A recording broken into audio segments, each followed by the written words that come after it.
Dear Diary, matagal din tayong hindi nagkausap.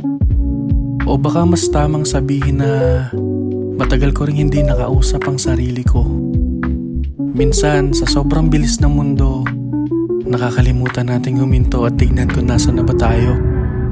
Pero ngayong araw, napagpasyan kong buksan muli ang camera. Kaya heto ako ngayon, sinusubukan ulit. Hindi dahil sigurado ako sa resulta, kundi dahil ayaw kong masanay sa ideya na hanggang dito na lang.